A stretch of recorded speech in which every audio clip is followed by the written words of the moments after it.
দিনভর নাটকীয়তা, পুরো খবর আর অপেক্ষার পর রাতে ইংল্যান্ড থেকে ভেসে এলো বাংলাদেশ ক্রিকেটের সবচেয়ে বড় খবরটা, যেখানে বলা হয়েছে সাকিব আল হাসানের বোলিং অ্যাকশন অবৈধ। কাউন্টি ক্রিকেটে সারের হয়ে বল করতে যেয়ে প্রশ্নবিদ্ধ হয়েছিল বাংলাদেশি বোলারের বোলিং অ্যাকশন। পরীক্ষা শেষে জানা গেল সত্যিকার অর্থে আইসিসির লিগ্যাল ডেলিভারির যোগ্যতা অর্জনে ব্যর্থ সাকিব। সিদ্ধান্ত অনুযায়ী ইংলিশ ক্রিকেটের ঘরোয়া যে কোনো প্রতিযোগিতায় নিষিদ্ধ হচ্ছে সাকিব আল হাসানের বোলিং। বার্মিংহ্যামের লাভ বড় বিশ্ববিদ্যালয়ের পরীক্ষায় 15 ডিগ্রির বেশি কোনই বাঁকানোয় নতুন নিষেধাজ্ঞা দেওয়া হয়েছে সাকিবকে। সেটি থেকে মুক্ত হতে সাবেক এই বিশ্বসেরা অলরাউন্ডারকে আবারও পরীক্ষায় বসতে হবে। তবে ঘটনার ঘনঘটা এখানেই শেষ না। ইংল্যান্ড অ্যান্ড ওয়েলস ক্রিকেট বোর্ডের এই সিদ্ধান্তের ডোমিনো ইফেক্ট আরো বড়।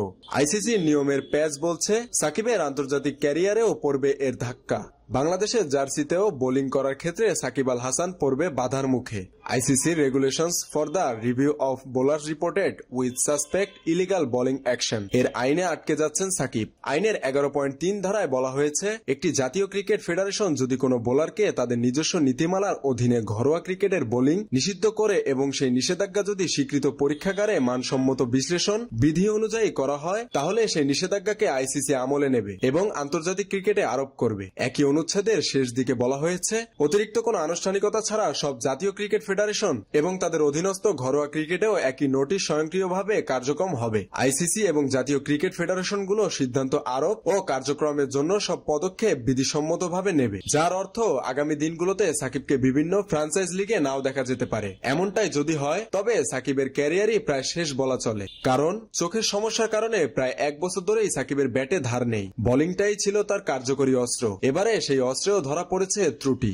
অবশ্য আশার কথা, সাকিব ঘরোয়া আয়োজনে খেলতে পারবেন, সেক্ষেত্রে কোনো সমস্যা থাকছে না। নীতিমালার 11.4 অনুচ্ছেদ অনুসারে, 11.1 ও 11.3 অনুচ্ছেদ অনুসারে সাসপেন্ড হওয়া সত্ত্বেও খেলোয়াড়কে নিজ দেশের জাতীয় ক্রিকেট ফেডারেশন নির্দিষ্ট সীমারেখা বজায় রেখে ঘরোয়া প্রতিযোগিতায় বোলিং চালিয়ে যেতে অনুমতি দিতে পারবে। কিন্তু সাকিব আল হাসান আদনে সেই সুযোগ পাবেন কিনা তা নিয়েও আছে প্রশ্ন।